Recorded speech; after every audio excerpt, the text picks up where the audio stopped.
The I'm F.I.N.E Podcast is produced by Lima Media, LLC, and is run by Project Headspace and Timing.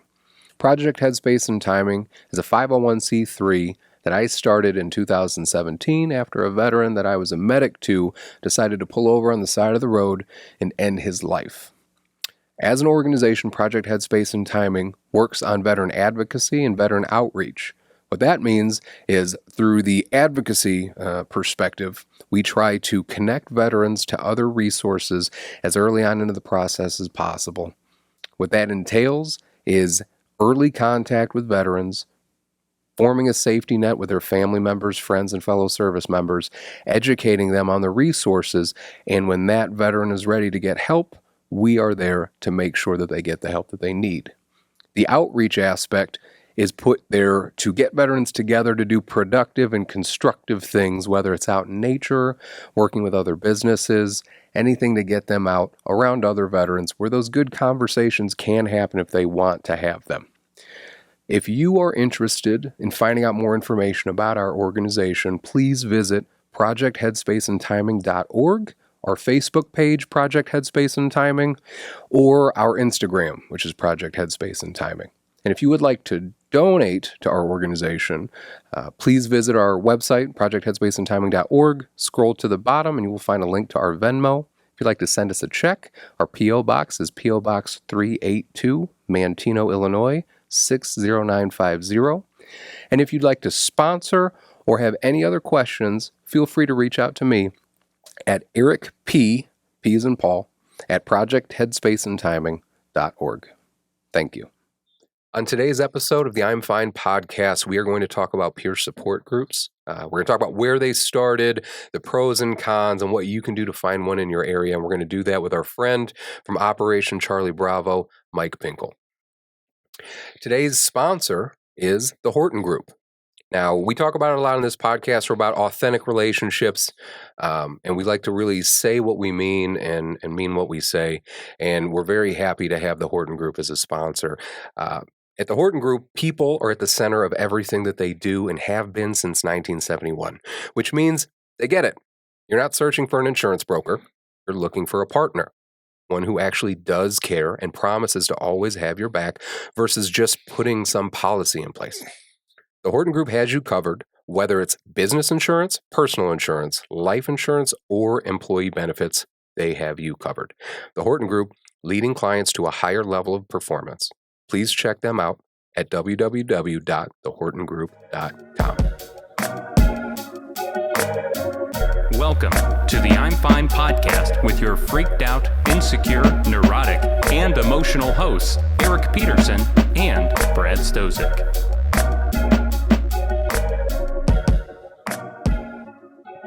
All right, look at us. We got a sponsor. Woohoo! How about it? We made it. Totally fine. Yeah. Thank you again for being here, Mike. Really appreciate it, dude. How's Thanks everything for with having you? me, guys. Absolutely. Awesome. Yeah. How's everything with you been?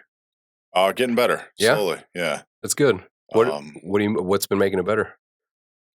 Just friends in general. He's talking about me. It is all about Brad.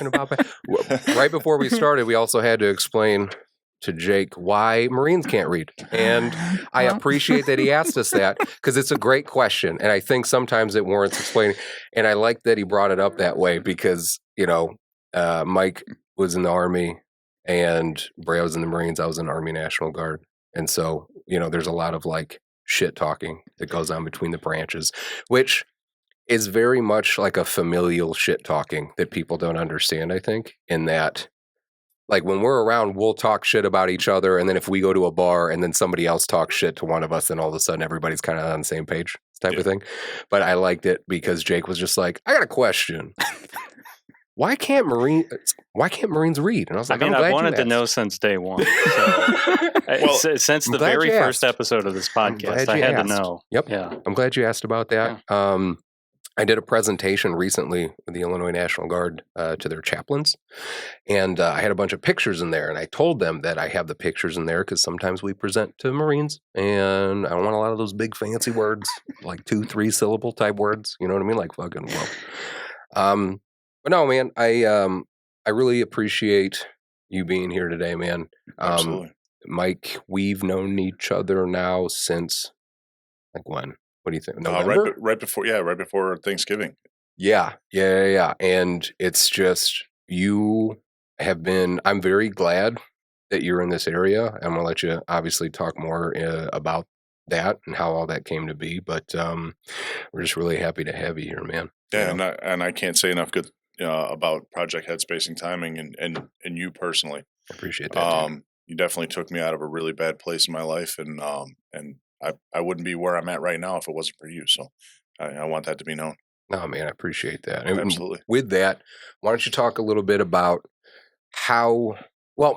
before we talk about how we met, why don't you share a little bit about like your story, like military up to current, you know what I mean?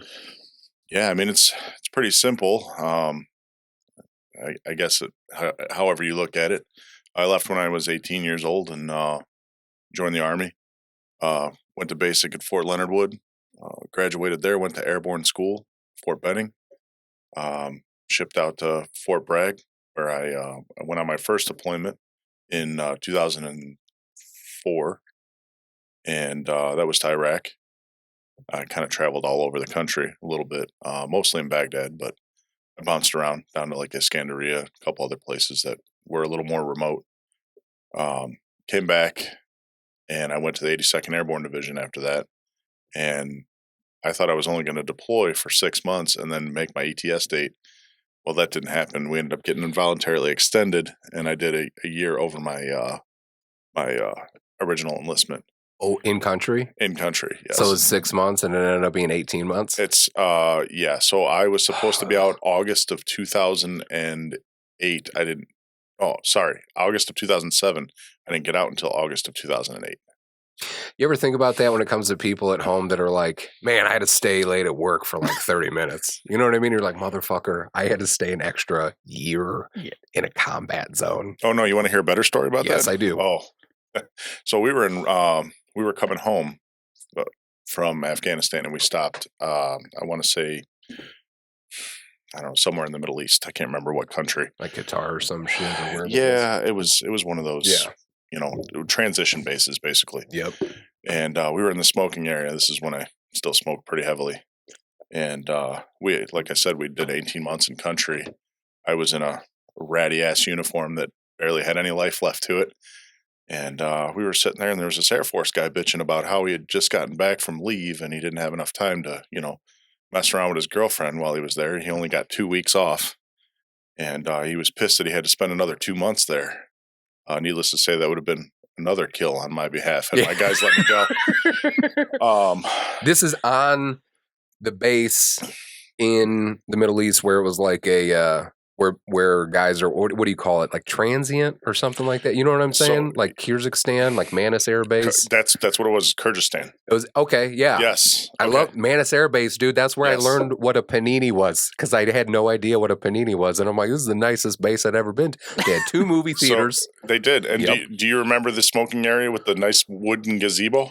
Vaguely. That's where they had the barbershop over there. They had the massage parlor. Yes. You know where the massage parlor is. Come on. Yep. Yeah, dude. Manis Air Base. Yeah. Yeah. That's where I almost killed a guy. Yeah. No. And that's like a nice, for anybody that doesn't know, like that's not a combat zone. You're in Kyrgyzstan, which is a country I did not know about until I went to Manis. And like, I don't know what it was like when you were there, dude, but when I was coming in and out of there, you could go on like a fucking horseback ride or something if you wanted off the base. And I'm just like, none of this sounds right. It was 2008. And I was like, nah, man, I'm not doing any of that. But it was a weird place, because you're like, as a young kid that's in the military, you're like, am I overseas? Like, do I have to worry about people killing me like here? Like, how the fuck does that work? You know what I mean? But Manis was a super nice air base.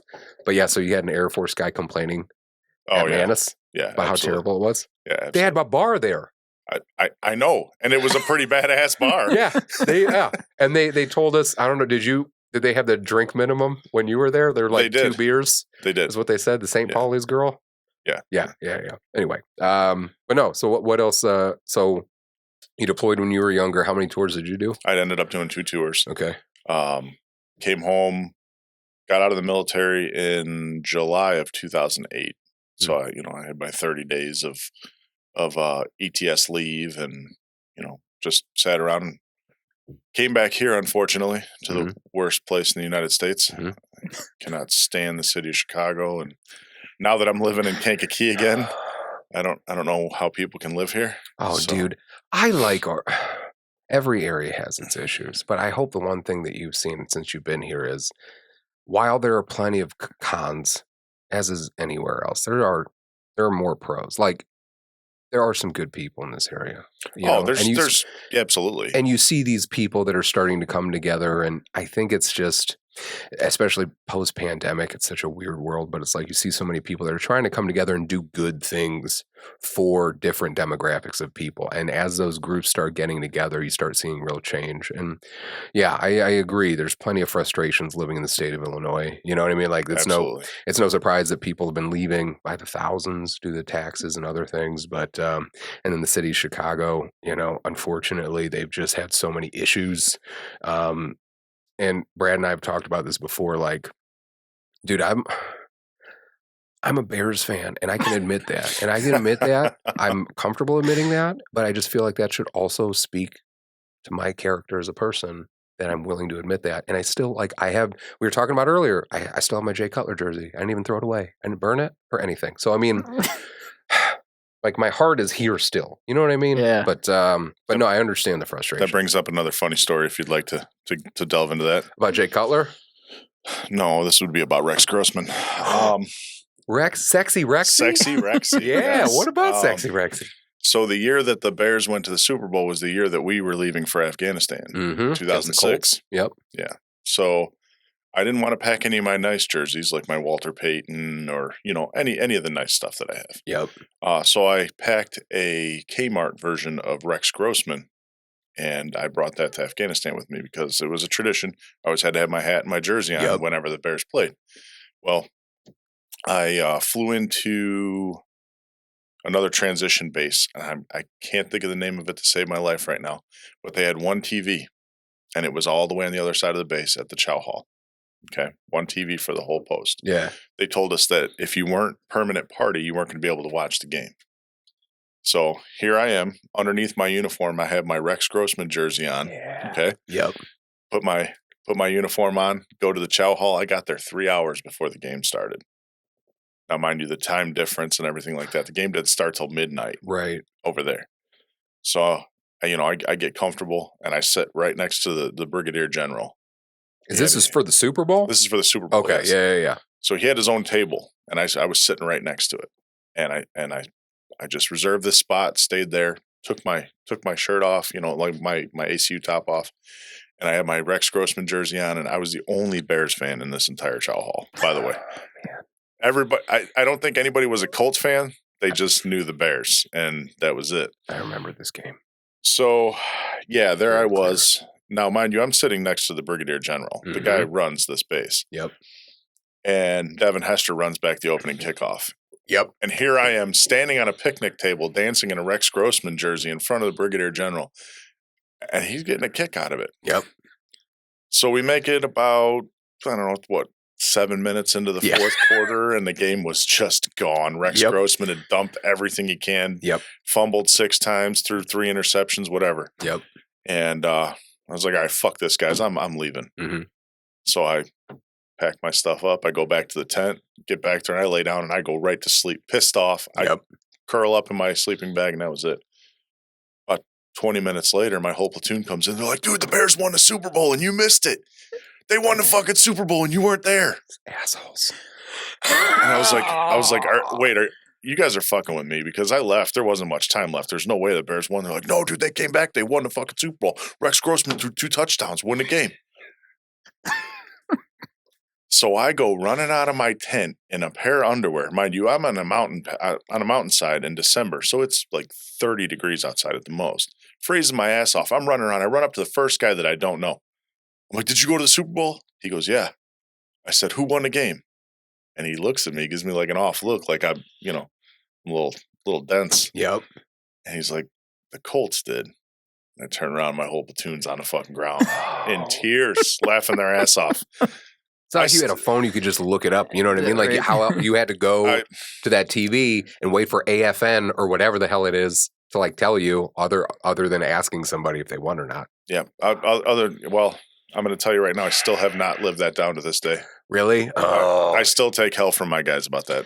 God, you just want them to be good. And you wanted them to win so bad. Without going on a tangent about it, I went to a Bears-Packers game in Lambeau, in the belly of the beast, and I was decked out, Forte jersey, whole nine, and I was there with my wife and two of our friends, all wearing Bears stuff. And I was like, I'm not trying to start shit or anything, but I'm not backing down either. You know what I mean? Like, I'm a proud Bears fan, right, wrong, or indifferent. And we were losing bad, and it was like, right before the 2-minute warning, I said to my wife, I was like, hey, let's get out of here. And as we get up and start leaving, the Packers fans were like, hey, you know what? You'll probably still have a winning season. Don't worry. I'm like, don't be fucking patronizing to me. Like, you can't do that at Soldier Field. People are throwing fucking beer cans at you and stuff, man. Like, even as a Bears fan, though, you have to admit that those Green Bay fans up there in Lambeau are probably some of the nicest people you'll ever meet. Nicest people ever. And that made it that much worse. I wanted them to be assholes so I could hate them. I can't, you know what I mean? Like, they're being so nice to me about it. Like, for the record, any Packers fans that are watching, I didn't really mean that. Yeah. But anyway, okay. But no, okay. So deployments, you come home. What was that like for you after you got out? Well, I've been complaining a lot of the same issues that I've had. So I was actually injured in Afghanistan. I was blown up 3 separate occasions, and I had a traumatic brain injury from one of those. So, or all, yes. Yeah. So when I got back, I was having an issue sleeping. My short-term memory was absolute crap. Lot of different issues. What they considered vertigo or whatever, where you have come to find out later in life, they found out that those were actually cluster seizures that I was having.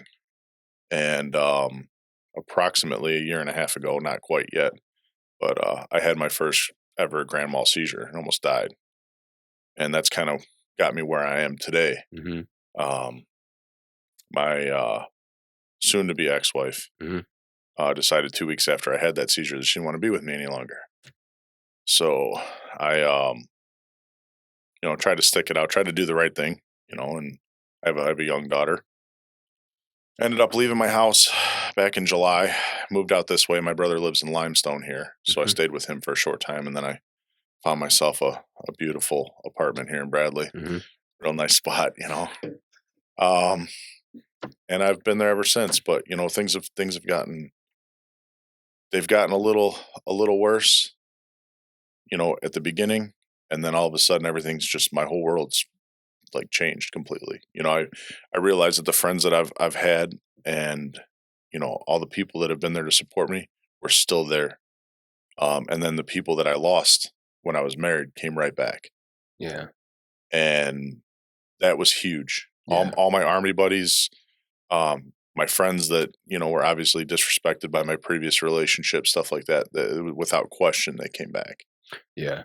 And that's been a huge saving grace for me. Oh, absolutely. And then I get to meet guys like you and Brad and all my other veterans that I met down here. And it's been amazing. This whole journey, extremely life-changing. Well, it's a community, right? And it's like when you're overseas, you had your team, squad, platoon, like whatever. And then you get home and you get out, and then that team's kind of gone. And then it kind of sucks because you're in an environment where, and, individual experiences may vary. I understand that. But like my experience was on my team and on my squad and in my platoon, for the most part, we all had each other's backs because we were in a fucking combat zone and we didn't know what was going to happen. Like, anything could fucking happen over there. To anybody, there's no rhyme or reason to it. And when you live in such a simplistic, almost, I'll say simplistic environment like that, there's this weird trust and like kind of unconditional love that you have for your brothers, your sisters over there. And then you get home and like that doesn't really exist so much. And then it's nice when you meet other veterans because immediately you can connect on that, And then for you, if I remember correctly, you were getting into a rough spot, and that's when you found OCB, who is now Operation Charlie Bravo, but they were Operation Combat Bikesaver. Can you talk about what it was like, where you were at, and how you found that organization and what that organization did for you? So I'd always struggled with like the Legion and the VFW. Yeah. Those organizations aren't really aimed towards our demographic, our generation, which is unfortunate because it's exactly what it's meant for. Right. I'd reached out. I tried different veterans organizations and everything. And I was actually lucky enough to run into a guy that we call Vietnam Tom. And I hope if he ever sees this, shout out to him. He is one of our guys at OCB. Obviously went to Vietnam. Mm-hmm. Just an amazing guy. And him and I started talking one day, and he said, "Hey, you need to come to Operation Combat Bikesaver and come check it out."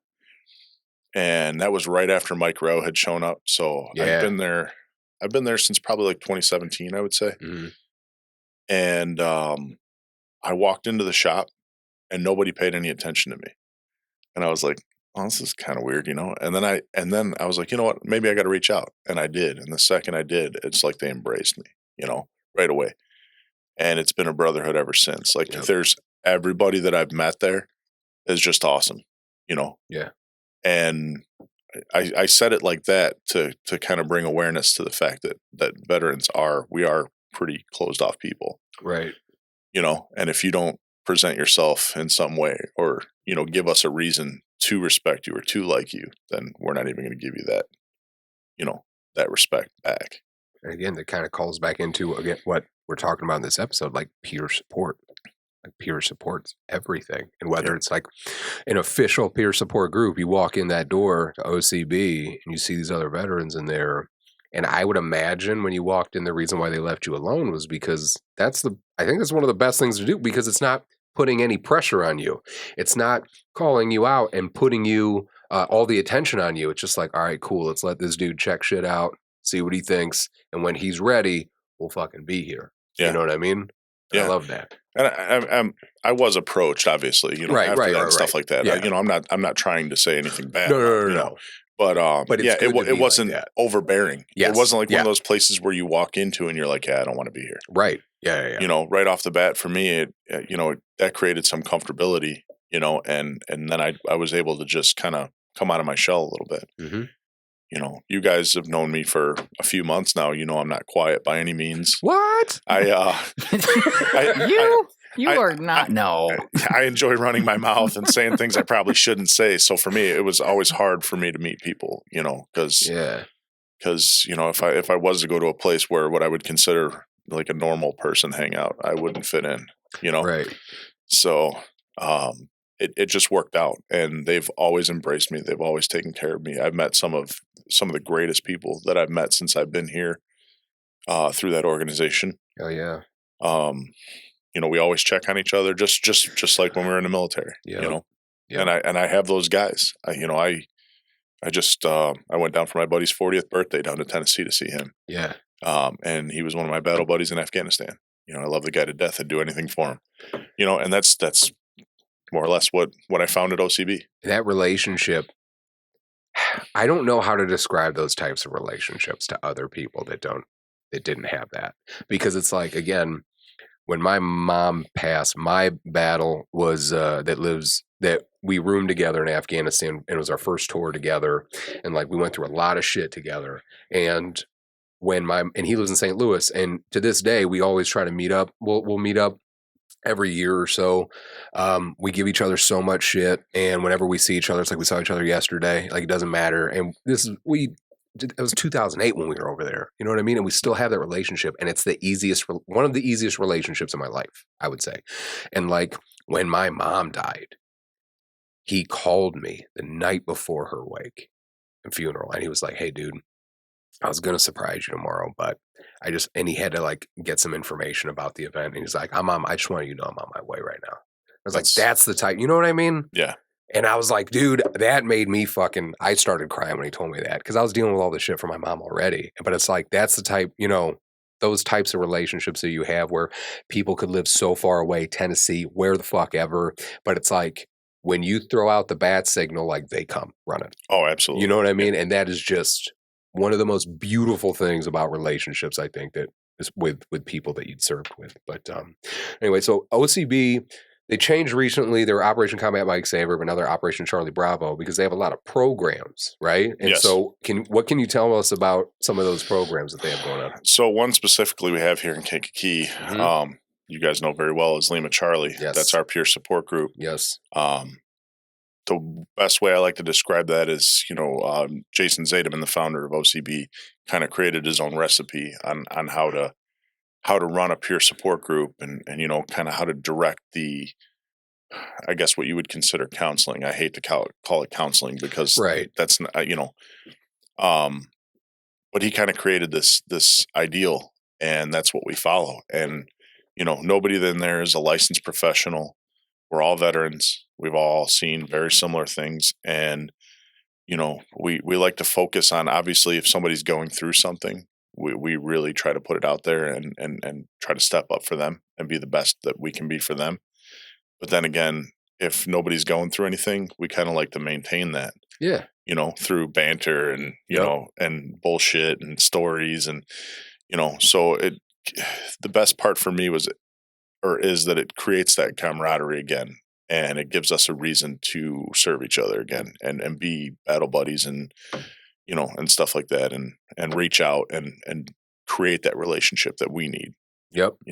And Brad and I, we've been attending since the very beginning, and it's been awesome. It's every Monday night. If you were in Kankakee County or any surrounding county and you want to come check it out, it's at Guardian Concepts. You can look up the address and we can add it in the link or the description for this episode. But it's 7 to 9 p.m. And every Monday, Guardian Concepts, rain or shine, we're there, and it's been amazing. What made you want to start this peer support group here? So when you and I met, I was in a really, really low place in my life. Yeah. I was living with my brother. I was down in the dumps. I've always been a very responsible person. I work full time, take care of myself. So I've never been in this situation. Even when I was 18 years old, I was able to take care of myself. Right.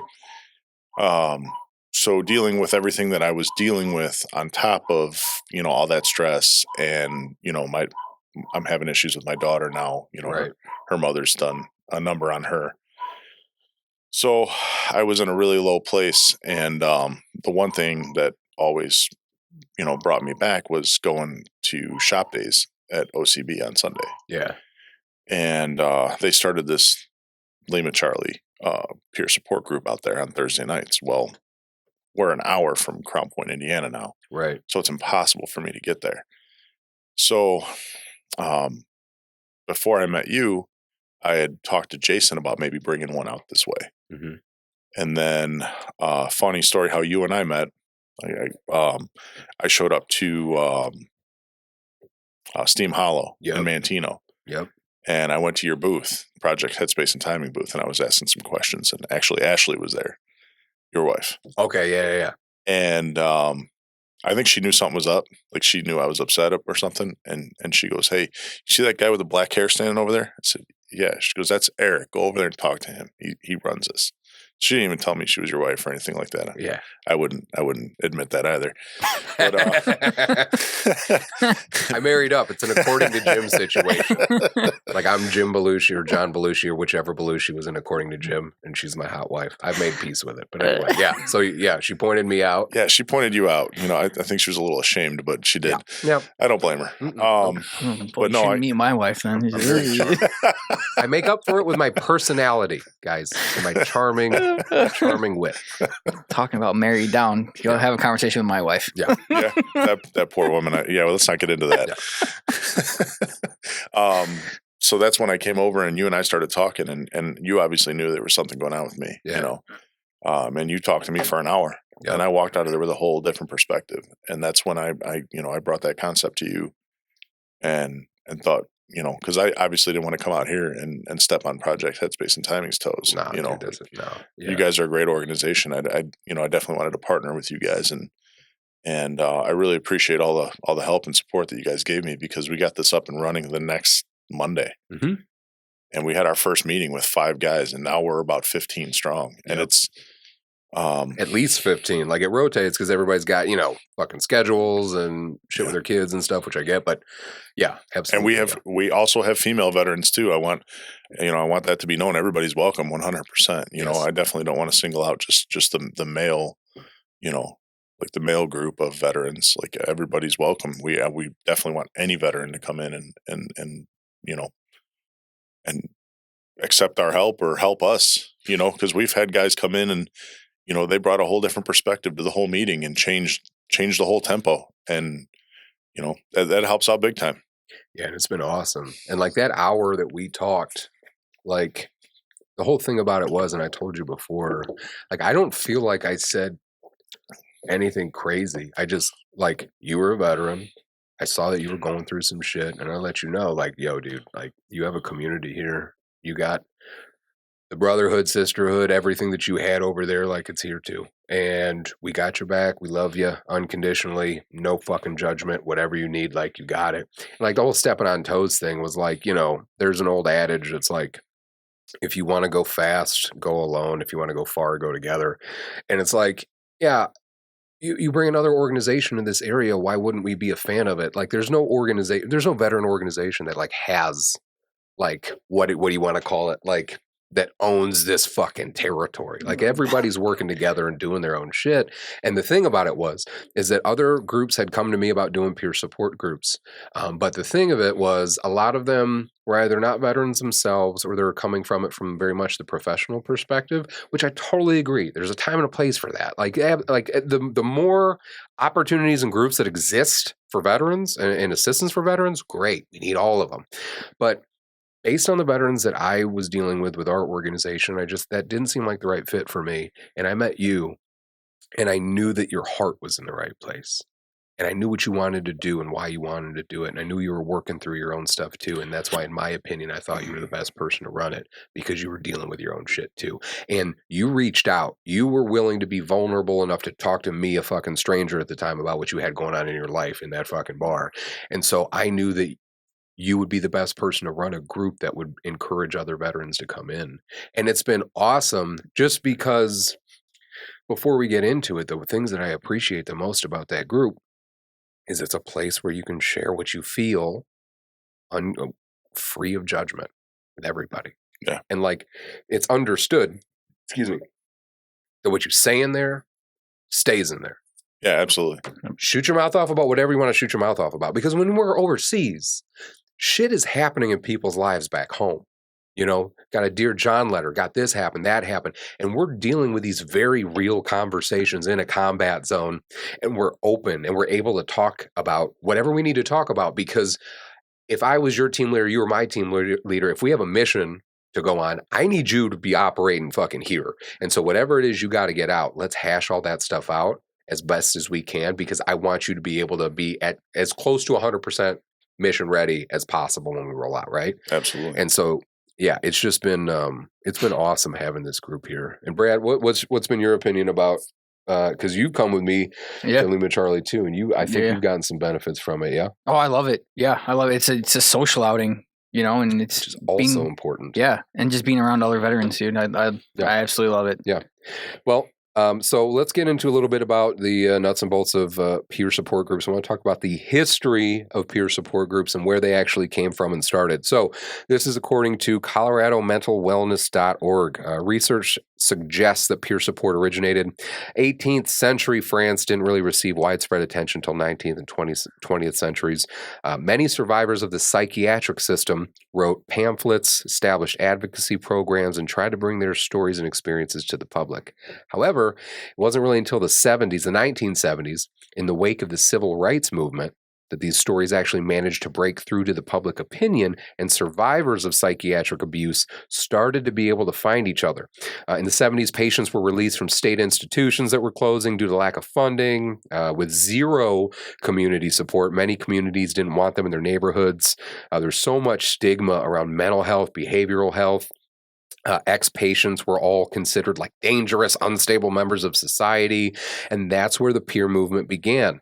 These ex-patients began to find each other, created lasting relationships, supporting each other through their lived experiences. That they supported each other through the sharing of those lived experiences, which is so fucking important. And that's why peer support groups work, regardless of what it is. It's like when my wife, after she had our first, she was dealing with a little bit of postpartum depression, which is a normal thing for women that have kids. And so it's like, as her husband, I'm sitting there trying to tell her everything I can to be as supportive as I can. And I could only help so much. But who helped better than me was another woman that had been through what she had been through. I mean, it doesn't just apply to veterans. It's just anybody that's been through some shit. It just works if you talk to somebody else that's been through something else too. So that definitely, obviously that's kind of at the focal point of the peer support movement. That peer support movement, which offered an alternative to traditional mental health care by way of peer support, is a process that includes empathetic sharing, linking to resources, and non-judgmental dialogue with your peers, like we just fucking said. Non-judgmental dialogue. It's everything. Sorry, that's just, not judgmental, but, Lima Charlie. Yeah. So I'm a Marine and I ate crayons. Who cares? Yeah. Okay. You know He what? can't read, but listen, it's fine. He can color by number. He gets it right most of the time, stays in the lines as best as he can. Not only do I get a color by number, I also get a delicious snack to go along with it. Mm-hmm. So Hey, that's also true. just to back you up here a little bit, Brad. Nobody took time to mention that Mr. National Guard over here is used like a tampon once a month. So I wanted to put that out there. Tell me why, as a National Guardsman, I found myself outside of the nation. Tell me why that happened. You know what I mean? That was the longest weekend of my fucking life. Longest weekend of my fucking life. I call it piss poor planning because the first time that I was ever backed up by a carpenter on a saw, the guy had he went to basic training and he had about 70 days of experience in the military. Yeah. And he was coming out to back me up. Yeah, I was a little nervous. I'm not going to lie. He probably could have built one hell of a house, but if we were taking fire, my ass was in trouble. It was the weirdest thing being a National Guardsman because you're just like, there's a negative stigma that also comes with that, obviously, which I'm just like, whatever about. And yeah, when we found out that we were getting deployed, the whole thought of like going active, I crossed my mind, and then I found out we were getting deployed, and I'm like, okay, do I want to go active with a unit where I don't fucking know anybody, or do I just want to deploy with these guys that I've been meeting with? But it was the one thing that I do credit to being in the National Guard was being that I had a foot in the civilian world and a foot in the military world. I think that helped me when I got back because I still had an understanding of how I could try to function in the civilian world, even though there were times that worked, times that didn't. You know what I mean? But yeah, there's definitely, and it's like, there's definitely a lot of negative stigma that comes with the National Guard, which I don't give a shit. Most of my first deployment actually to Iraq, we served with the California National Guard. They did, it was called Tactical Human Intelligence. So that's basically where we went out and we would snatch up informants. Yep. And they would interrogate them. Mm-hmm. And they obviously didn't have a lot of combat training, so they go to us, the 18th Airborne Corps, and they said, put together a security platoon for us. You're going to be our combat or our convoy patrol, and you're also going to be our muscle. So that's what we did. Oh, and nice. We worked with the California National Guard, and I don't have too much good to say about California already. It also hurt the view that I had on the National Guard. So you bring paper straws, and they didn't let you use the plastic ones because it hurts the tortoises. Yeah. I think it hurts them because that's what they use to do all that cocaine over there. They got to stop the tortoises from doing so much cocaine, and that's why they tell you to use the paper straws. It's just my opinion. So, okay, so the professional mental health world was slow to adopt the idea of peer support, which makes sense without me trying to make any stretches here. It's just like, yeah, I mean, if there's another service that helps these guys that doesn't involve you and could mean a lack of funding for you, it would make sense why you might not fucking support it. The community of ex-patients and those who live with lived experience quickly adjusted to the philosophy of peers supporting peers. both in the community and in professional mental health care settings. Once they found each other, ex-patients began to speak out. They identified the awful mistreatment of patients in state institutions, the denial of human rights that went on inside the walls of state-sanctioned mental health facilities, and advocated for system-wide change for those living with mental health conditions. So a couple of founding members of the peer support movement in America, Judy Chamberlain, founder and leader of early peer support and psychiatric survivors movement. Following a miscarriage in 1966, she voluntarily checked into a psychiatric care facility. However, after several voluntary holds in psychiatric centers, a psychiatrist diagnosed her with schizophrenia, placed her under an involuntary hold at Mount Sinai for 5 months. And then during that time, she witnessed a wider range of psychiatric abuses, involuntary restriction, over-medication. I'm so glad that it's not a problem today. Regular seclusion of resistant patients, even when those patients' forms of resistance were nonviolent. After her release, Judy Chamberlain traveled to Boston, joined the Mental Patients Liberation Front, an organization that advocated legislative reform for those living with mental health conditions. Mental Patients Liberation Front also sounds like a really good synonym for the infantry. Also, I just thought about that right now. Judy Chamberlain and the MPLF were at the forefront of the psychiatric survivors movement. She co-founded some of the first drop-in centers in the country. All were staffed fully by peers and other ex-patients. In other words, people with lived experience. Her early drop-in centers focused heavily on advocacy, still do today. Her book, On My Own, became a beloved classic for survivors of the psychiatric system. Another one, Sally Zinman, survived horrible psychiatric abuse at the hands of her care providers, and her experiences launched a lifelong career of advocacy and activism. She helped launch the U.S.'s first statewide peer-run organization, and to this day remains a strong voice for eliminating that stigma. And then you have Howie. He's called Howie the Harp, which I didn't find why he was called that, but whatever. He was a self-identified peer, legendary leader of the peer movement, launched another one of the United States' very first consumer-run peer-led organizations. He founded early drop-in centers staffed by peer supporters. His life and career were dedicated to establishing advocacy groups designed to protect those experiencing homeless and poverty. So it's like mental health in the 60s and 70s, holy fuck. Like, it was a weird, scary place. Like, everything that I've read, God forbid you actually had a problem, but especially for women on that side, it was like you could just say that, your wife was having whatever issue. And like, I've made plenty of jokes to my wife about this that I'm not going to do on this podcast because she'll kick the shit out of me when I get home. But it's like, it was a really rough place. Yeah. And so you finally get out and like, not only did you make it through this facility, but now everybody's looking at you like you're this dangerous piece of shit. And so what are you supposed to do? So yeah, obviously they started to cling to one another to try to share that mutual experience, right? And I think that's incredibly important. So as far as like why peer support groups are so needed, what do you guys think? Like why do you think peer support groups are needed? Well, in all honesty, going back to the over-medication, it's an atrocity when it comes to the VA. Mm-hmm. The first thing they want to do is jam pills down your throat. Right. Yep. And they never give you that opportunity to be seen by somebody that could possibly say, go and try this, go for a walk, go fishing, do something along those lines. Right. But instead what we're going to do is we're going to give you something that makes you drool and sit in a corner for 3 fucking hours. Yeah. That's what kind of broke me with that. I also, my ex made sure I was heavily medicated all the time because she liked to make purchases against my will. Mm-hmm. And as long as I had my medication, she was able to do that. Yeah. So along with that, though, is I don't trust a lot of people that I talk to. Right. Why is that? Why do you think that? Is it because you think they're going to run their mouth to somebody, or is it because you think it's just a wasted effort? Because I feel the same way. I feel like it's a wasted effort because how is somebody that doesn't understand what I've been through going to tell me what I've been through or about what I've been through? Right.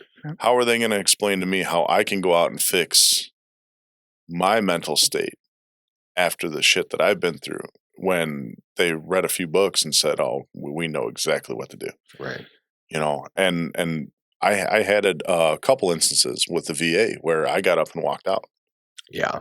Because I had one guy hand me a pamphlet, and he was like, "You need to fill this out. And after you fill it out, I'll determine, what your treatment's going to be." And I went, "No, how about we do this, man? How about you fill the pamphlet out? I'm going to fucking leave, and I'm going to go find another psychiatrist or psychologist, whatever the fuck you call it, because this is bullshit." He looked like the scientist from Independence Day on top of it. So that didn't help. The one where the alien wrapped the thing around his neck? And pushes him up against the glass. Yeah, that already fucking creeped me out. Yeah.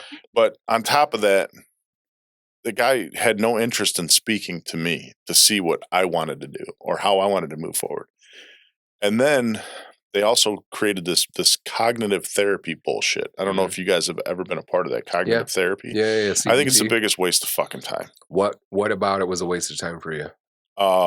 They wanted me to write a diary every week and then come in and explain, and I'm like, hey, I come and talk to you once a week. Why the fuck do I have to write a diary? Yeah. And I think they have a cookie cutter approach to things from the VA, which I understand, honestly, because they deal with so many veterans. Do I think it's the best thing? I don't know. Maybe if they're helping more veterans than they're hurting. As far as the diary thing is concerned, again, it all comes down to fucking communication. And I say it because of this. Do I think it helps to journal some of my shit down and then come back to it later? For me, it does. I don't. And again, it all comes down to I guess the context of it. It's not like I lay on my bed with my feet up and my hands propped and I'm like, "Dear diary," you know what I mean? Today was so weird. And I thought that was the only way to do it. Wait, what? Actually, I envision you like that every time I think I. Actually, that's what I do. It's what I do, and I'm just like, that's the only option. I'm like, I wonder what Eric's doing tonight. Yeah, it's I had to. I'm just complaining about why my wife makes fun of me and stuff, and gee, we wonder. But it's so when it comes to journaling shit down, I actually do that. I don't write it down in a journal, but I do text things to myself. And this is what I do. If I have a thought that I think is very significant and it really means something to me, whether it be the way that I felt about something, if I'm having a disagreement with my wife, anything like that, I will legitimately write something down to myself because I want to think about this later. And I think it's a thought that requires some significant unpacking or pondering or whatever. And to that degree, it makes sense. But if you're just going to sit here with zero conviction across from me and I don't know you and I don't think you have any experience at all, and you're just gonna be I think you should write a diary or you should keep a diary and just write in it every day. I'm gonna be like, okay, can I go now? So I understand that, and the cookie cutter approach does frustrate me sometimes. For sure. Well, I mean, here was my biggest argument about it. So you want me to write my thoughts down, the thoughts that I want to forget about. The thoughts that I don't want to think about on a regular basis. The stuff that, when I close my eyes at night, I dream about it. Yeah. Yeah. I don't want to write that stuff down. I don't want to think about it. I don't want to process it. Good point too. They called it an exposure therapy is basically what it's been explained to me. Right. Why the fuck do I want to be exposed to it? And I can't speak to this obviously from a professional sense because I'm definitely fucking not. But I know that I've seen things that have been coming out about how, as far as mental health is concerned, they're starting to understand that exposure therapy isn't always the best thing. Sometimes there's other different types of therapies that they need to go through because of exactly what you're talking about. Sometimes you don't want to think about that. Most of the time, you don't want to think about that shit. You're trying to forget that shit. And so to have a type of therapy that makes you dive into it on a routine basis, especially if it's done by somebody that you don't feel any connection with, no shared experience. I completely understand. And I think that's one of the biggest issues for that type of therapy. But I do agree with that. That's what, and you know what? I've talked to a lot of the guys that in these peer support groups, and that's the exact reason why we are where we are. Yeah. Yeah.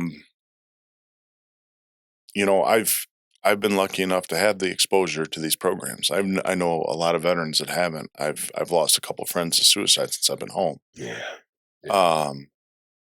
Suicide being one thing that I would never consider, even in my deepest, darkest point.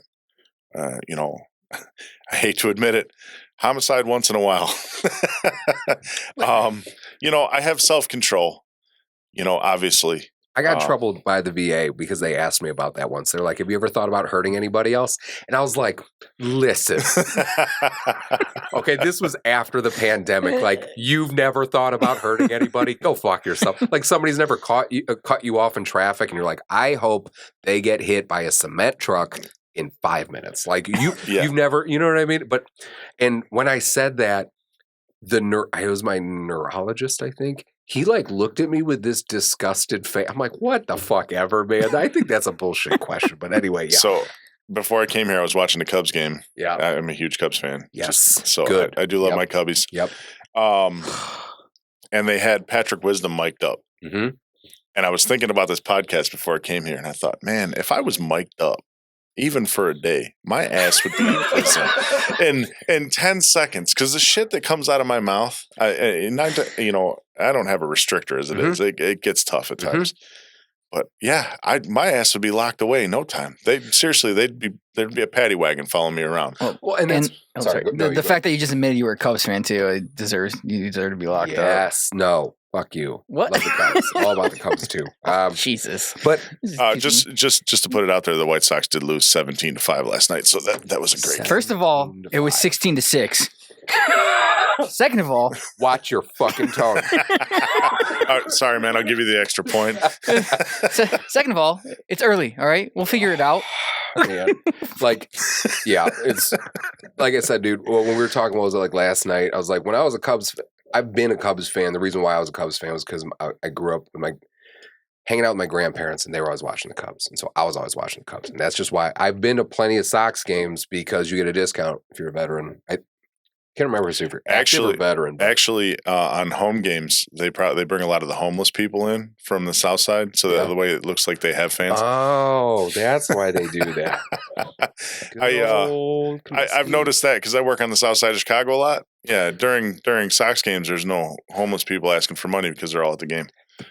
The best part was when it was guaranteed rate field. It's not guaranteed rate field. Is it still guaranteed rate field? Yeah. Gigantic red arrows pointing down. That's like a negative feeling. You're just like, that's guaranteed rate field. So I can't believe they changed that. So I love that. You know how you pass a fast food restaurant and they're like, we got 2 cheeseburgers, a large fry, and a large drink for 99 cents. Mm-hmm. The White Sox do the same damn thing. Mm-hmm. Every time you drive past the stadium, they're like, "Oh, it's family night. You get 75 free tickets, 75 free tickets, a slice of pizza, and a Budweiser. Come on out, bring your whole family. It's dog night." And you got to admit, have you been to Wrigley? Yes. When you walk out of Wrigley, it's fun. I got to rebuild Wrigley in 2015. Did you? A buddy of mine, he's a iron worker. You know him. He also was a part of, I believe, the rebuild over at Wrigley. They should have just burnt it down. Be jealous. So, as we were saying, and talking about the necessity of peer support groups, we want to talk about, do peer support groups work? What are the pros and the cons? So, Brad, what do you have as far as the cons? So, I'm going to start with the cons. Yeah. So, according to caregivingnetwork.com, one of the biggest cons is people have problems speaking in front of each other, so it causes more anxiety. Which is, I get that. Yeah. Another con, it's run on a trust-based system, so there's no HIPAA laws protecting what's said. So, with our support group, I think, as veterans, we know we're not going to go and talk shit about each other. Snitches get stitches. You know what I'm saying? Yeah. So I think that's a good one. Right. There's no mandated training or certification for whoever leads the groups. Which, while I agree, that's also the fucking point. I think so. There's no sensitivity either. Yeah, that's true. There isn't. Because when you see somebody that's having, they're having a fucking day. I feel like because in a peer support group, like Lima Charlie, I take for example, a lot of us that have been going from the very beginning, we know what we all look like on the average day to day, and we know when one of us is like, "Yo, hey, we got to check on old boy because he's not doing great today," and we try to not push, but just let them know, hey, we're your group, we're your people. We know something's going on. If you want to talk about it, this is the place. So to that point, I think we are. But like as far as everything else, like it's not like we baby each other. No, you know what I mean? We're not rubbing each other's shoulders and shit. Not like yet. You did have that masseuse, the veteran who's also a masseuse. God, I had to bring that up, didn't I? Yeah, dude. Actually, yeah, he's a great guy, and I wish him the best. He hasn't been there in a couple weeks, so if he's seeing this, we'd definitely love to have you back, man. Absolutely, for sure. It's just for me, I have a really hard time when you try to do that sentimental crap. Right? Yeah, play on your emotions type of thing. I agree. Like, the vibe that I've always gotten from you is just very straightforward, blunt to the point is the best way to go about it. And like, if somebody's having a real hard time, then there's a way to kind of like cater to that without doing the overly emotional, sentimental type thing. Like I think I understand. And I think, I try to, if I'm leading, I try to draw it out by, like presenting it to that person, obviously we see there's an issue or if you've got something, let's talk about it. Yep. And then as we go, I like to kind of draw out the humor in the situation. Absolutely. Because that's more or less how I deal with things. It's the best coping mechanism there is, and I mean that sincerely. Yep. Like, it could be the grossest thing you've ever heard in your life, and if there's humor to it, it helps the situation. Whether it's, I just feel like because you're so emotionally charged, it's easy to kind of go from emotion to emotion. Like I feel like it's easy to go from being really sad to really angry, but it's also easy to go to that humor place, I think, because it's like when I've been at my saddest, I've been able to make a joke or somebody's been able to make a joke. And it's been able to like get me out of it a little bit. Yeah. So I could agree with that. Yep. What other cons did you find? Was that all cons? I think there was one more. Participation can vary, so you never know who's going to show up, right? So it could just be your neighbor, somebody, so it depends. I guess if you're embarrassed about why you're going to the support group, which I don't think you should be, but if you are and someone shows up, it could be kind of... That's part of overcoming that stigma, and that's why I like the thing with peer support groups, like just going in and you can just kind of chill, and if you don't want to talk, you don't have to talk, you sit there and listen. Yep. Well, I mean, you guys know that Lima Charlie's not about that, though. We like to single out the new guy. Well, yeah, that's true. Yeah, but like... It's not singling out, in my opinion, in such a way where it's just like, tell us what the fuck is wrong with you. It's you're just like, hey, man, you're new here. We want to learn about you. Just share with us what a day in your life is like. We give you what I mean? We give you your platform, and you say as much as you want. You kind of give us your background, give us an idea, and it's, as you become more comfortable, it gets easier. But we do try to put people on the spot to start to just kind of give them their platform and just say, hey, you're here for a reason. Yeah. Let's give you your chance. If you don't feel comfortable about it, then we'll move on. You'll have to listen to me talk shit for an hour. Right. Yeah. But no. Or we'll have to watch Brad eat crayons in the corner for. I just got to find him first. I'm gonna wait. I got a couple. I'm gonna wait. What do you have for all the benefits of being in a peer support group? Yeah, according to helpguide.org, it's a safe place where you can talk about your emotions and circumstances with others who are also going through the same. Right. They're the same thing, and they won't judge you for it. You can learn better coping strategies. Again, you grow through shared experiences with other people. Mm-hmm. You focus on self-care. You can maintain a sense of hope. And then also from caregivingnetwork.com, support groups are free. Yep. Don't need any type of insurance. Don't need anything like that. Yep. So it's a great place to start. Mm-hmm. And groups are led by people who have lived through the experience. So that's also another good thing. Yeah. I think that's absolutely. I'd definitely rather talk to somebody that knows or has an idea of what I've seen rather than somebody that read about it in a book.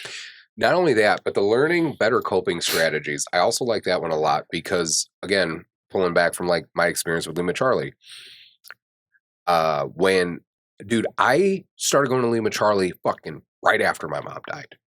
And like one of the first meetings, that was the first, like I opened up, and I'm that type of dude where I don't care what people think about me if I'm sharing how I genuinely feel about things, And so if I'm having a hard time, I'm going to talk about it. And so I brought that in, I talked about it, and there was another dude in there who also lost a parent, like, I think it was a little bit longer as far as like how long ago it was, but like he got it immediately. And he looked at me and he connected with me and he said some things when I shared what I had to share that I never thought about before. That also gave me another little bit of peace. And like, so you hear like all these people that you're at this peer support group with are going through something within the realm of whatever you're going through. And so it's so nice to hear those types of things because it's not coming from a professional. It's coming from someone who's trying to fucking figure it out like you, and that worked for them. And you never even thought about that before. And I love that. I think that's really beneficial. Well, and what do you consider a professional, to be honest with you?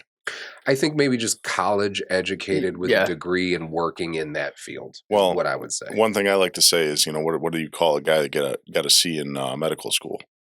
Doctor. Yeah. It to me, just because you have a degree doesn't mean you know what you're talking about. Well, and from the military side of things, it's like the difference between officers and enlisted, right? It's like you have officers that they have the degree, but they don't fucking know what they're talking about, which is why they get paired with an enlisted guy, platoon sergeant, whoever, because they're the ones with the shared lived experience. I see that a lot too. You know what I mean? Where it's like, I understand why it's applicable. I understand why we need to have that person there, but it's just, we have to have an open mind, a mind open enough to understand that there's other ways that could really be beneficial to these people. And so with the benefits that you discussed, I found a couple also from Mental Health America. This is mhanational.org. They actually did a study. It was pretty cool as far as like peer support groups and the benefits to it. So the big takeaways from their study that you can find it, and like I said, if you want to find this, go to mhanational.org. From an individual level evidence, they found that there was increased quality of life outcomes, i.e. increases in employment, reduction in symptoms, increased trust, engagement, and retention in the mental health care system, increased whole health, meeting goals, increased hopefulness, life satisfaction, more meaningful relationships, and a decrease in substance use. Those are very significant findings from peer support groups. From a system level evidence perspective, they found that there was 70 to 90% fewer inpatient days, 50 to 70% lower rehospitalization rates, lowered overall costs of mental health services, cost-effective and essential form of preventative care as a part of a stepped care model. So lower rehospitalization rates. Like I can't tell you how many veterans that we've worked with that have been into some sort of treatment program somewhere. And some of them, there's a good amount that have been in multiple times because they get in, they get all the tools, they get out, and like then what? Like then they're back to their life. They're back to their environment. They're back around the same people that are making the same fucking mistakes. Like, what do you expect them to do? And so, I can see how some of them can get into a bad spot and then they need to go again. But if you have a peer support group, you're changing your environment and environmental change is huge. And I think I've mentioned this a few times before. There was a study done on Vietnam veterans that were addicted to heroin. And they looked at when they came from Vietnam back to the United States, the government did a study on this. And I can't remember any of the information, like where to find this, but I know that this happened. They found that 90% of the veterans that were addicted to fucking heroin kicked it overnight when they got home. Why? Because there's a change in their environment. Yeah. One of the most addictive substances that there is because there's a change in environment. Like environment's everything. And so when you're putting yourself in an environment with other people that understand, support you, and love you unconditionally, like, of course it's going to help you as far it makes sense to me how it's going to help you as far as your own mental health journey and like what it is you're trying to achieve with your mental health. You know what I mean? Absolutely. That's one thing that the OCB really prides himself on is creating that, that atmosphere. That Absolutely. place, it's a constant place to go every Sunday, out in Crown Point, Indiana. Yep. We have shop day. Yep. And it's a full day, and we've had a lot of people come in that admit to having those issues, whether it be substance abuse, whether it be, threat to harm themselves, suicide, homicide, whatever it is. They come in and they get that support and it changes, the whole outcome for them, more or less. And, what their whole goal is, going forward. And that was my motivation behind Lima Charlie, because eventually I want to bring this program out here to its full extent. The best way to explain it is, you fall into this group and you start from the bottom and work your way up to the top. Right. For those that don't know about it, veteran's given a motorcycle. He's given a budget on that motorcycle, and he or she. Let me say that we do have our first female veteran that's building a motorcycle right now, and it's just awesome. Yep.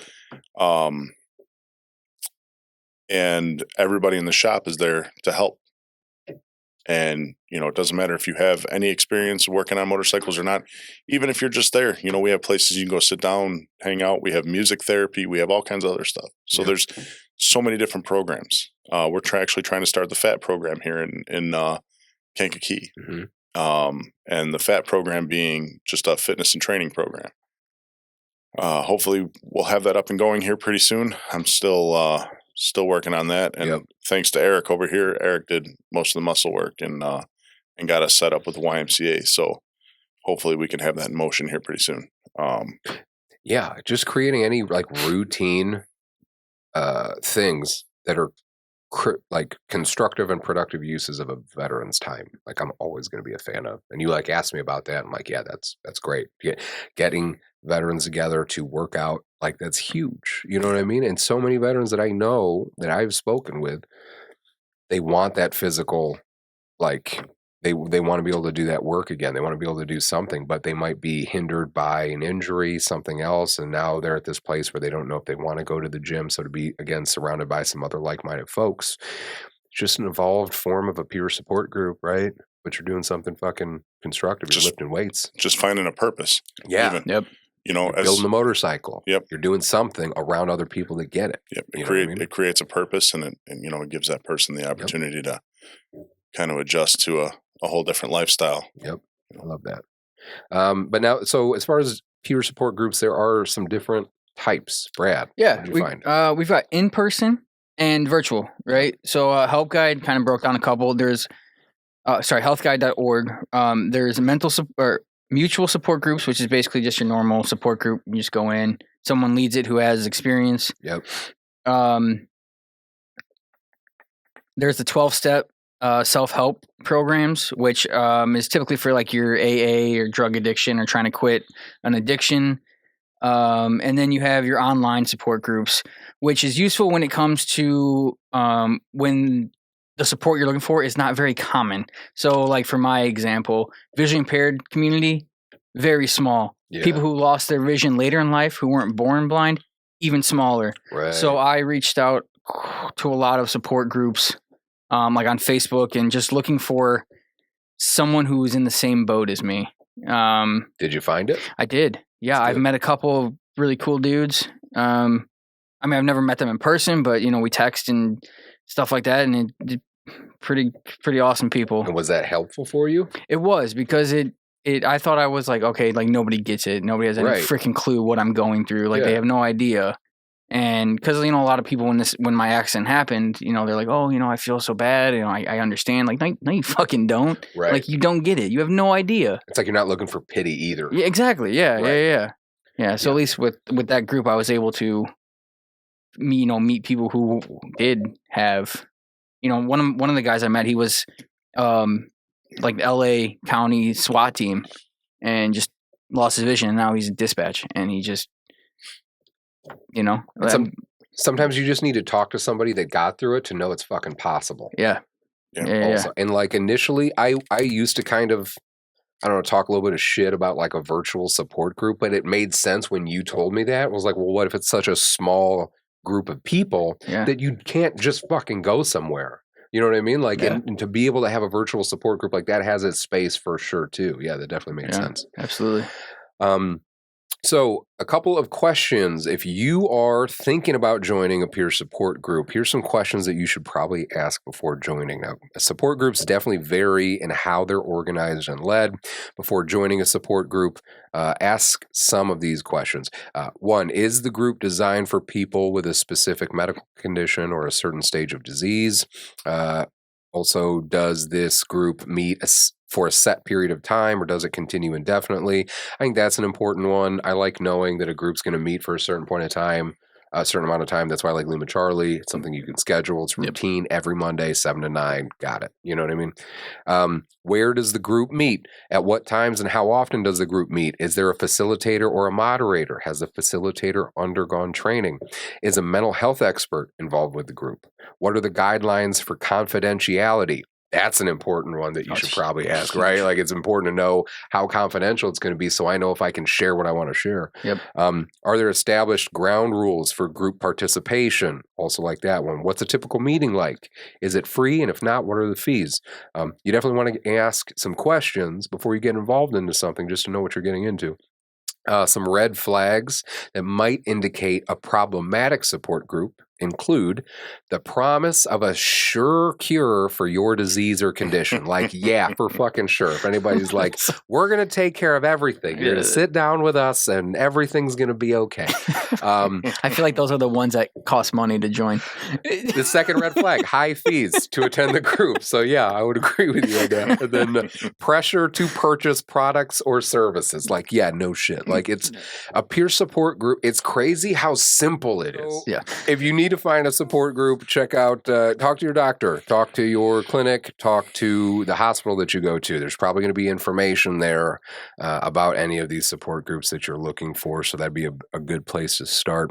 Like Lima Charlie, we have their information up at the Veterans Assistance Commission of Kankakee County. You can see their flyers up because they deal with veterans. So they knew that it was a good idea to have that information there. So wherever you're going, for whatever's going on with you, start by asking there. Look up nonprofit organizations that advocate for particular medical conditions or life changes. You can also check out the National Institute of Health websites for specific diseases and conditions. Yeah, because have you guys been a part of any other peer support groups outside of like Lima Charlie? I would argue OCB. It's also that, so many things that we do nonprofit wise, it's like a peer support group. You have a bunch of people with a shared experience that are trying to help out other people. And maybe we're sitting in a circle. Maybe we're working on a motorcycle. Maybe we're hiking, kayaking, mountain biking. But like, that's what it fucking is. It's peer support. Yeah. I went on a ski trip with actually a group of blind veterans. And that's badass. It was sweet. Also a little terrifying, which I told you, but also pretty badass that you guys can do that kind of shit. Not as scary as you think. Yeah. Yeah. I wouldn't be able to go, and I can see fine, and I'm a fucking terrible skier. So I would be. Did you ski or snowboard? I was skiing. Are you a big skier? That was the first time I ever went. And you did pretty good? I only fell once. Dude, yeah, I'm not very good at any of that shit.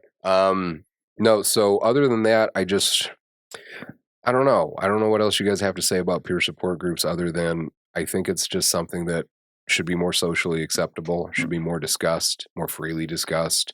I think I'd love to see more peer support groups popping up for any demographic of people. One thing I can say for sure is finding these peer support groups, especially the veterans peer support group, as Lima Charlie, has opened a lot of doors for me within the veteran community. Yeah. To meet the people that I need to meet to make my quality of life better. I don't look to benefit myself personally all the time, but I'm going to be selfish when I say this, that when I started Lima Charlie, I had full intention of helping others, but it helped me so much. Yeah. And you know what?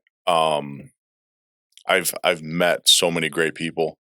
I've had the opportunity to help and be helped, and that's what made that peer support group so special to me. Yeah, was not only did I reach out into the community and I started something in the community, but that helped me more than I could ever express to anybody, and it's to me, it's meant a lot. It's gotten me through some of the darkest things. Of course, my military service, everything that I've seen, overseas and while I was at war, it haunts me every day of my life. Yeah. But the last year and a half of my life has been the hardest year and a half of my life, period.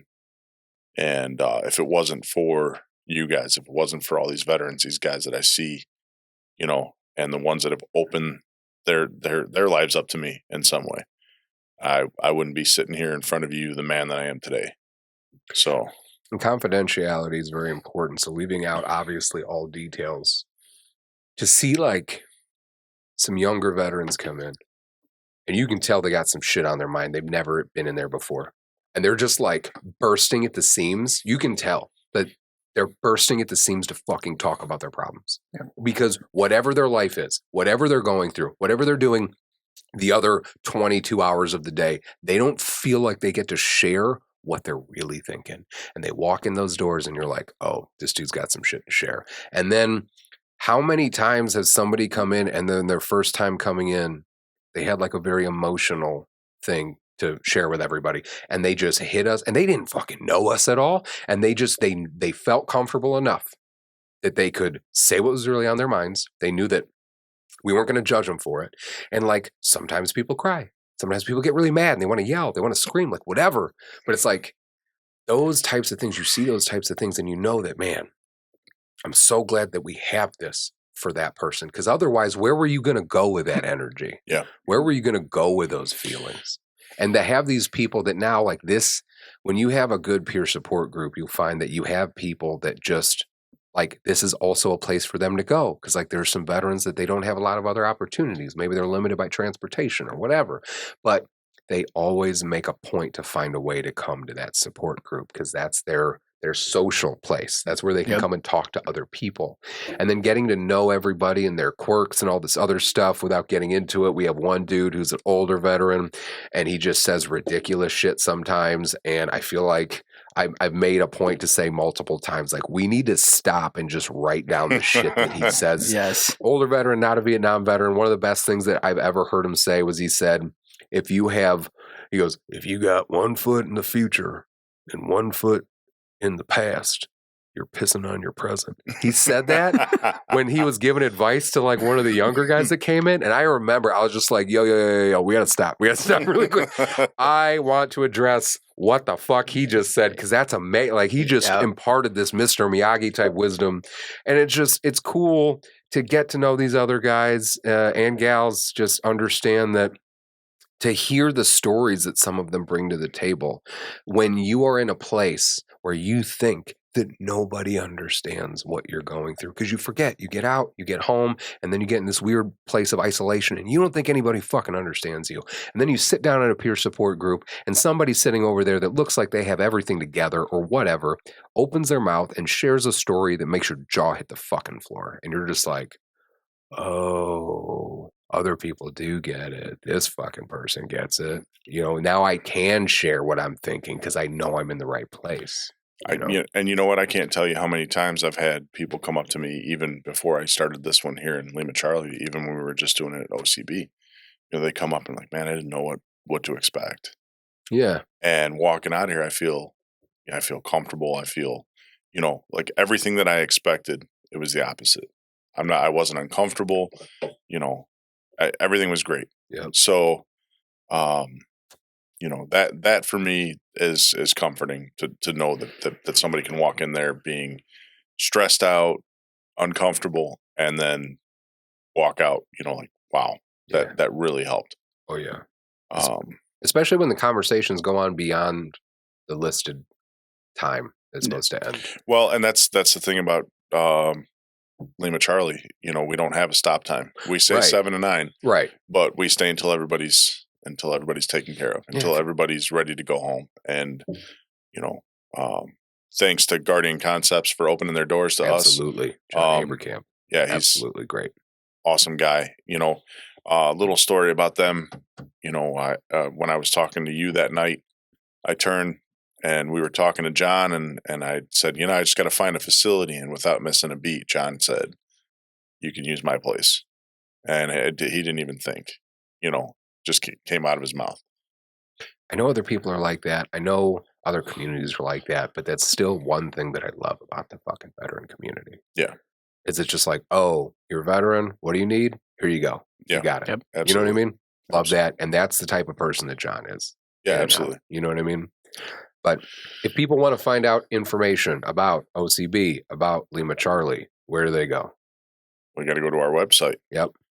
Hold on. Let me get that for you. Yeah. Brad, what else do you got? You got anything else about peer support groups, man? No, I just highly recommend them. And if you're on the fence about finding one or joining one, do it. I mean, it's like if you want to dip a toe in, you can do a virtual one. Yeah, and again, even the virtual ones, even the online ones. Like I said, I've never met these people that we text now, and they share stuff with me, I share stuff with them. Like we've been best friends forever. It's crazy. Well, because once you get to share that deep, emotional, whatever you're dealing with, like everything else is just conversation. It's kind of easy at that point. You know what I mean? I apologize for having to look this up, especially for my guys over at OCB. Our website has never actually changed, just the name. It's combatbikesaver.org. Okay, cool. So if you want to go there and check that out. Yeah, I apologize, guys, and I'm going to take hell for that one later. We might have to edit that out. Yeah. And that's if anybody wants to find anything else out about OCB, the different programs they have, Lima Charlie. Now, and also I wanted to say, if other veterans are out there and they want to bring Lima Charlie to their area, what's the process? What do they got to do? So, obviously you have to be a member of OCB in order for that to happen. Right. There's a few ways it can happen. Obviously, you can start coming to our Lima Charlie. We can get you tied into Operation Combat Bikesaver. It's more or less just getting the experience, getting the idea, getting this different recipe, because we have a different take on it than other peer support groups. Mm-hmm. And that's more or less what we want you to learn. Yep. That being said, being a veteran that just has that motivation is all you need to start. Yeah. It's a great organization. I've never seen anyone turned down for any reason. You know what I'm saying? If you have a good idea, it's accepted. You know what I'm saying? They're more than welcoming. And, I can't say enough good. That's I'd like to challenge any veterans that are listening to this to come on out on a Monday night and just give us a chance. Yep. We're a different breed. That's for sure. We do things differently. We obviously have our core group, and we've all become very close in such a short time. And, that's the challenge I'm gonna pass on, is come be part of that group. Come, and help us out and help yourself out at the same time. Bring something to the community, because this is only going to go further. We're my intentions are to work with you guys, Project Headspace and Timing. Yep.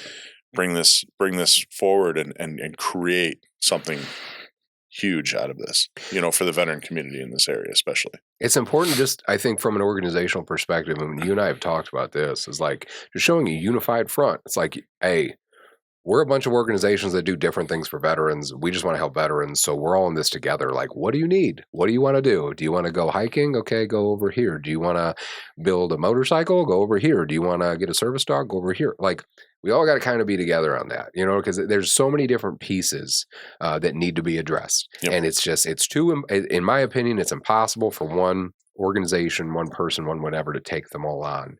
So if you want to best serve the veteran community, you have to work with other organizations. You have to be open, I think. And like I've told you before, that should go without question. I agree. That shouldn't even be part of the discussion. If you're a veterans organization, even if you're not a nonprofit, right? You know what I'm saying? If you're a veterans organization, if you say you support veterans for any reason, there should be no question that those groups should come together at any point in time for any reason, period. Well, and once I started opening up, and once our organization started gaining some traction, I started reaching out to try to collaborate with other organizations. I was so surprised at how easy it was, because so many there were some that did not want to work with anybody else, that they wanted to make sure they get the credit. Hey, whatever, get it, do what you got to do. But like OCB was one of the first ones I ever partnered with on anything, as far as like getting together and doing shit, because I was like, oh, that's cool, you guys do different shit, and I know guys that could probably benefit from that. And I reached out and I talked to some of the guys with OCB, and from the very beginning they're like, yep, absolutely. And I gave them a booth space at anything we did. They've given me a booth space at anything they've done, and it's been cool to have those relationships with organizations, just to again let veterans know that we're all working together to try to help you out. And I don't care if it's me that helps you, Brad that helps you, Mike that helps you. Like, I want to find that for you, and that's why we're all working together on that. You know what I mean? Yep. And for any Marines out there, we will slow down our speech. Okay. They do have pictures. They have everything broken down in pictures for you. If you have any questions, feel free to reach out to us. Other than that, Mike, Brad, you guys got anything else about peer support groups? Anything else you wanted to say? No, man. No? I'm good. So I got the one Motivational Monday quote to end this on that I wanted to talk about, one that I like, and I think it rings true today. It's from Marcus Aurelius. The opinion of 10,000 men is of no value if none of them know anything about the subject. I totally fucking agree with that, right? Yeah, absolutely. I love that. And I love that because especially when it comes to social media, everybody's giving their opinion on what the fuck ever when you might not know anything about it. And I think it's very important. Again, Marcus Aurelius, known as the philosopher king of Rome, this came from his journal Meditations, which was a journal that he kept to himself to just remind himself how to be a decent leader. And he wrote all this stuff with no intent for any of it to be published. And so this was something that he wrote for himself so he could remind himself to not listen to people that are talking shit. You know what I mean? Yeah. Yeah. So I love that. So again, to the Fine family, everybody else, thank you for tuning in. A huge thank you to the Horton Group for being our sponsor today. And we look forward to talking to you guys again soon. So take care.